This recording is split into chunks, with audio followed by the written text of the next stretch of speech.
Selamat datang dan kembali lagi di channel kita, tempat kita membedah tuntas pertarungan taktis para raksasa Eropa dengan kesoktahuan gua. Kali ini kita akan membahas sebuah pembantaian yang mungkin akan dikenang sebagai salah satu malam paling brutal dalam sejarah kualifikasi Piala Dunia, yaitu di Estadio de Luz, yaitu di Portugal. Nah, Portugal di bawah asuhannya Roberto Martinez itu benar-benar menggila untuk pertandingan kali ini ya, walaupun kemarin kalah oleh Irlandia. Menghancurkan perlawanan Armenia dengan skor akhir yang fantastis, yaitu 9-1. 9 gol dalam satu pertandingan resmi itu tanpa Cristiano Ronaldo di line up awal. Ini adalah skor yang melampaui ekspektasi siapapun mungkin ya. Dan ini bukan hanya tentang kemenangan, bro. Ini adalah tentang bagaimana Portugal itu mendemonstrasikan kekuatan ofensif yang tak terbatas, fleksibilitas taktis, dan yang terpenting itu mentalitas predator yang tak pernah puas, ya kan? Apa yang membuat pertahanan 4-3-3 Armenia yang awalnya rapat itu bisa terkoyak ya kan, hingga 9 kali, 9 gol bahkan. Nah, bagaimana Roberto Martinez itu berhasil menciptakan formula serangan yang begitu cair, di mana hampir setiap pemain ya kan di lini tengah dan di lini depan itu berkontribusi dalam mencetak gol.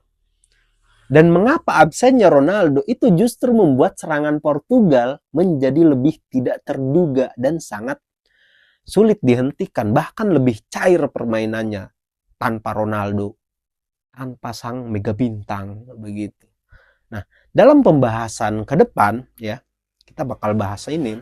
Kita akan membedah secara rinci. Kita akan memulai dari runtuhnya struktural pertahanan Armenia akibat tekanan tinggi yang masif, mengurai peran kunci João Neves dan Bruno Fernandes sebagai arsitek pembantaian ini, dan menganalisis bagaimana rotasi pemain Portugal itu mempertahankan intensitas gol, dan diakhiri dengan sorotan pada efisiensi klinis yang menjamin rekor skor ini.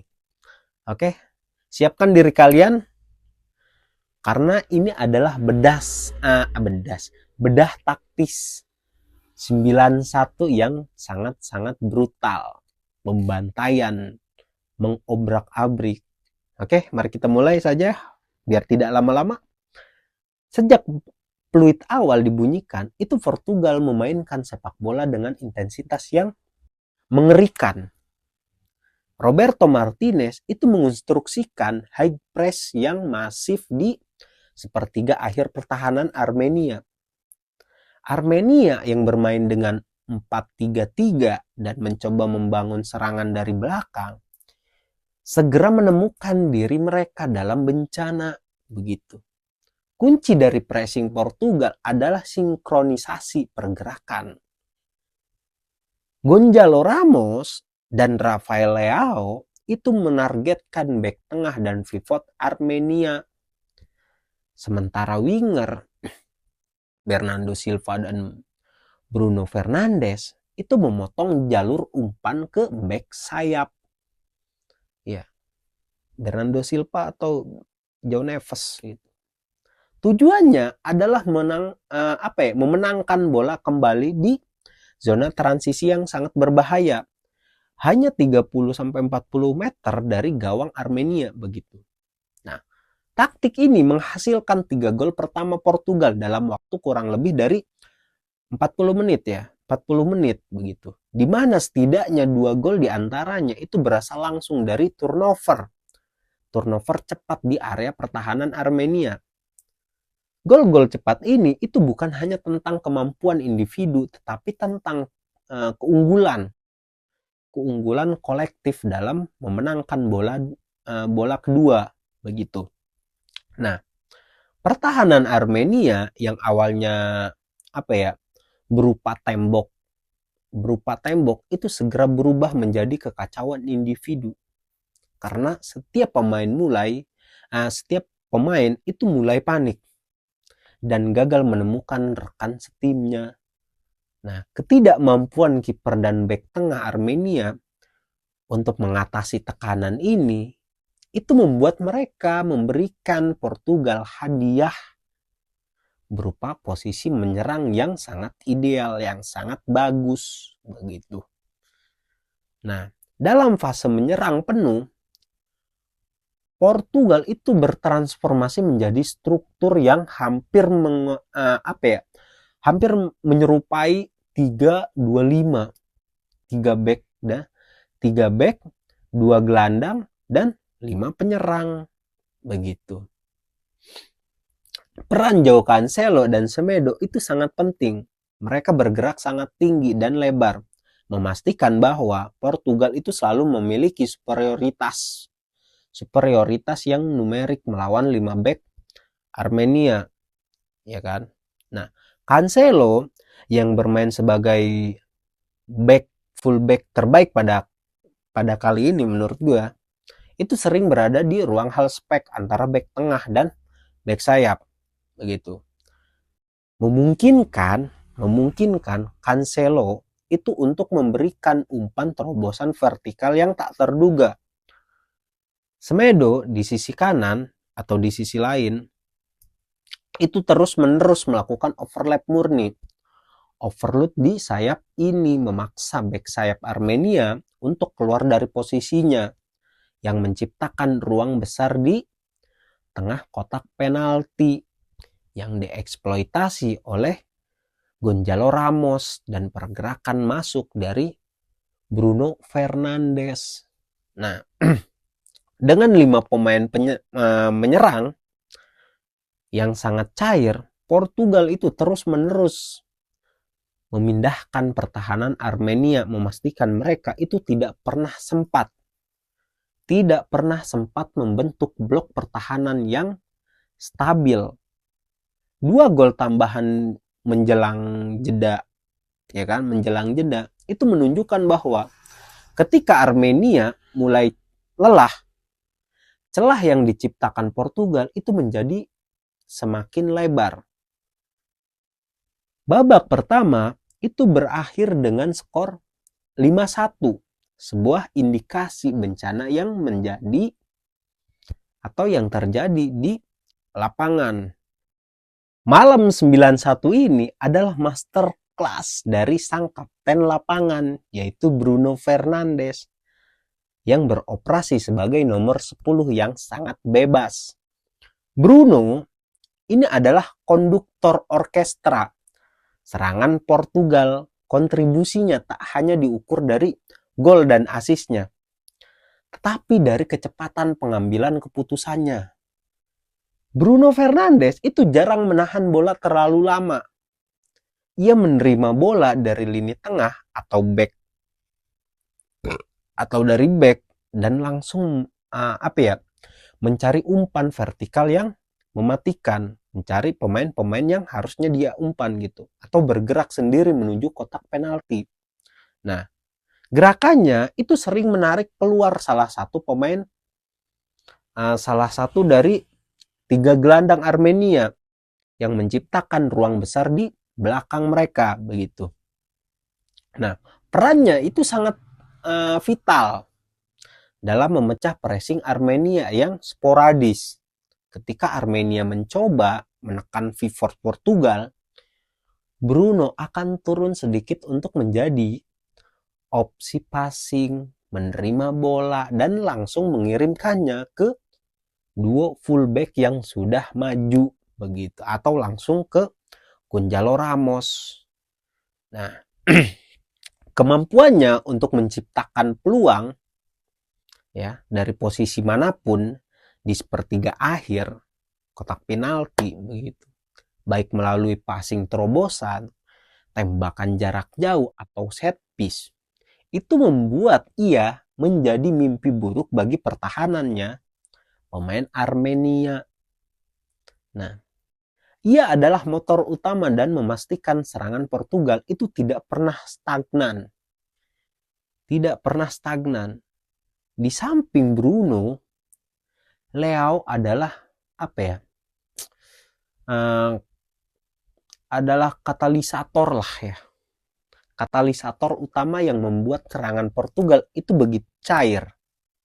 Bermain sebagai inside forward di kiri. Leao itu memiliki kebebasan untuk berkeliaran di area sentral dan sayap, mencari pocket of space di antara back Armenia. Yaitu kontribusi Leao yang paling signifikan adalah kemampuannya untuk menarik pertahanan dan menciptakan ruang bagi rekan setimnya begitu. Bahkan jika ia tidak terlibat langsung dalam gol, dribbling eksplosifnya itu memaksa back Armenia untuk melakukan double team, yang berarti satu pemain lainnya seperti Cancelo atau Gonzalo Ramos itu menjadi sangat bebas begitu. Leao adalah ancaman gol yang konstan. Duet Leao dan Bruno Fernandes di belakang Gonzalo Ramos itu menghasilkan sinergi yang mematikan ketika Leao itu menarik perhatian di sisi kiri. Bruno Fernandes itu akan siap siap tengah untuk menerima switch off play lah ya, dan menyerang di sisi yang lebih kosong. Kontribusi antara visi passing Bruno dan kecairan posisi Leao itu membuat Armenia tidak memiliki man marking yang jelas, menyebabkan kebingungan komunikasi dan pada akhirnya itu mengakibatkan rentetan gol yang tak terhindarkan begitu sampai 9-1. Mencetak 9 gol itu tidak hanya membutuhkan serangan yang bagus. Itu membutuhkan intensitas yang tak pernah surut dan mindset yang menolak untuk mengendur. Bahkan ketika skor udah 5-1 di babak pertama, ini adalah bukti mentalitas yang ditanamkan oleh Roberto Martinez. Setelah gol penyama kedudukan, kedudukan Armenia, Portugal itu tidak panik sama sekali. Sebaliknya, mereka itu menginginkan, bahkan meningkatkan fokus dan terus menyerang di babak kedua. Ya meskipun Armenia berusaha merapatkan barisan, Portugal berhasil mencetak 4 gol tambahan. Mengapa? Ya karena alasannya adalah penguasaan bola di area final third yang berkelanjutan begitu. Nah, Portugal itu mencatatkan penetrasi penguasaan bola yang sangat tinggi, bahkan di atas 70%, kalau nggak salah 73%. Yang berarti itu Armenia harus terus berlari mengejar bola. Kelelahan fisik dan mental Armenia di babak kedua ini adalah faktor kunci yang membuka lebih banyak ruang. Gol-gol di babak kedua itu seringkali berasal dari passing 1-2 yang cepat di dalam kotak penalti. Menunjukkan kehilangan fokus marking dari Armenia. Penampilan 9-1 ini itu juga menyoroti kedalaman skuad Portugal yang luar biasa begitu, yang sangat tanpa Ronaldo bro. 9-1. Martinez itu menggunakan substitusi bukan hanya untuk mengistirahatkan pemain, tetapi untuk mempertahankan atau bahkan meningkatkan intensitas serangannya. Pemain seperti João Felix, Matheus Nunes pemainnya City, dan Ruben Neves pemainnya Al Nassr yang masuk di babak kedua itu segera memberikan sinergi baru dan kontribusi di lapangan.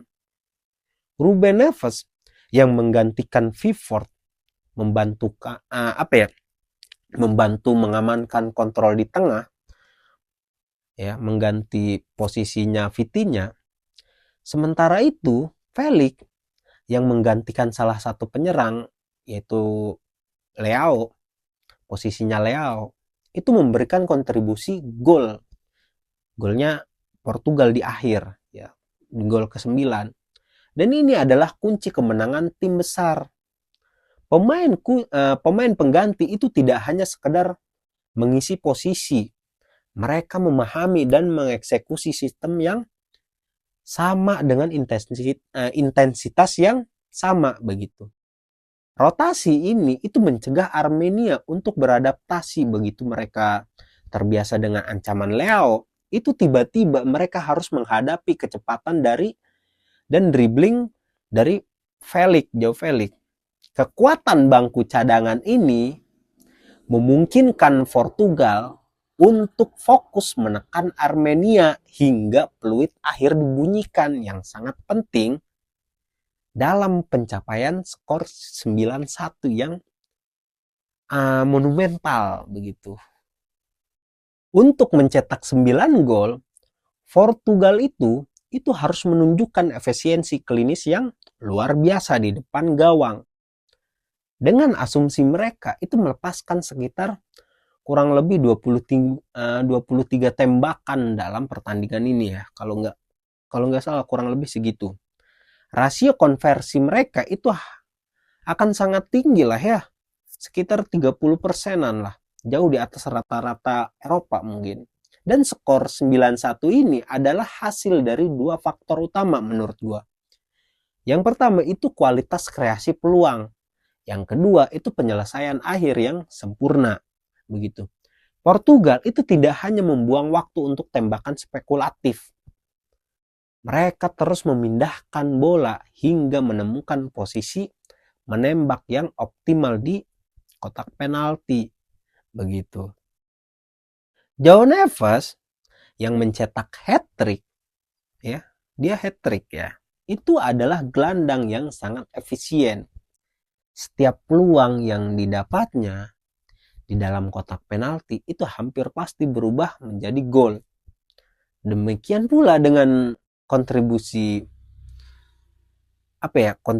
gol dari gelandang seperti Bruno Fernandes dan yang lainnya begitu kan. Nah, kemampuan finishing dari berbagai posisi di lapangan itu adalah pembeda utama. Armenia itu hanya berhasil mencetak 1 gol hiburan. Ya mungkin ini hanya hiburan lah ya, walaupun 1-1 waktu itu. Yang juga itu merupakan bukti bahwa lini belakang Portugal meskipun fullback-nya naik tinggi tetap cukup solid untuk mencegah kesempatan kedua dari Armenia. Kemenangan 9-1 ini itu mengirimkan pesan yang sangat jelas. Portugal tidak lagi bergantung pada satu pemain bintang untuk menghasilkan gol. Tidak bergantung pada sang mega bintang Ronaldo. Sistem Roberto Martinez yang berfokus pada fleksibilitas posisi, high press dan fullback yang agresif itu terbukti mampu menghasilkan skor yang masif. Ya walaupun kemarin sempat kalah 2-0 lawan Irlandia ya. Tanpa Cristiano Ronaldo, line up awal serangan Portugal itu menjadi lebih sulit ditebak. Duo Ramos dan Leao itu didukung oleh mesin kreatif yaitu Bruno Fernandes dan Bernardo Silva mungkin ya, atau João Neves begitu. Memungkinkan pergerakan serangan yang lebih cair dan tidak terikat pada satu target di tengah, di striker. Mereka kini memiliki banyak opsi. Penetration dari Leao, finishing dari Ramos, passing dari Bruno Fernandes, dan lebar lapangan dari Cancelo atau Mendes atau bahkan siapa? Ya pokoknya pemain itulah. Nah, dan ini adalah kemenangan 9-1 ini itu menempatkan mereka sebagai salah satu kandidat kuat untuk turnamen besar. Pertanyaannya sekarang adalah bagaimana Martinez akan mengintegrasikan Ronaldo ke dalam sistem yang sudah sempurna menurut gua, yang sudah cair, yang sudah enak. Itu adalah pekerjaan rumah yang ya menyenangkan lah bagi sang pelatih mungkin. Ya, itu PR-nya Martinez. Bagaimana? Coba kalau Ronaldo nggak dimainkan, mungkin Portugal itu tidak bakalan tergantung pada Ronaldo. Kalau Ronaldo dimainkan, kejadiannya seperti kemarin lawan apa sih, Irlandia ya, lawan Irlandia. Mengapa Ronaldo dijaga ketat terus? Karena ketebak. Gimana nggak ketebak? Orang pemainnya Portugal itu pasti menginstruksikan bakalan mengoper pada Ronaldo terus. Kalau Ronaldo tidak dimainkan, maka otomatis pemain-pemain penyerangnya dari Portugal itu memberikan leluasa, bisa dari Leao, bisa dari Ramos, bahkan bisa dari segalanya. Kalau Ronaldo dimainkan, itu yang di man marking bakalan Ronaldo. Sehingga Irlandia itu bisa menebak permainan atau taktisnya Roberto Martinez. Begitu. Ya mungkin itu aja bedah kita kali ini. Karena gue udah serak banget, udah gak kuat, pengen minum. Ya, jangan lupa like video ini, subscribe untuk membantu channel-channel gue. Ya, like video ini, subscribe, dan jangan lupa tinggalkan di kolom komentar pendapat kalian. Oke, mungkin itu aja. Ciao.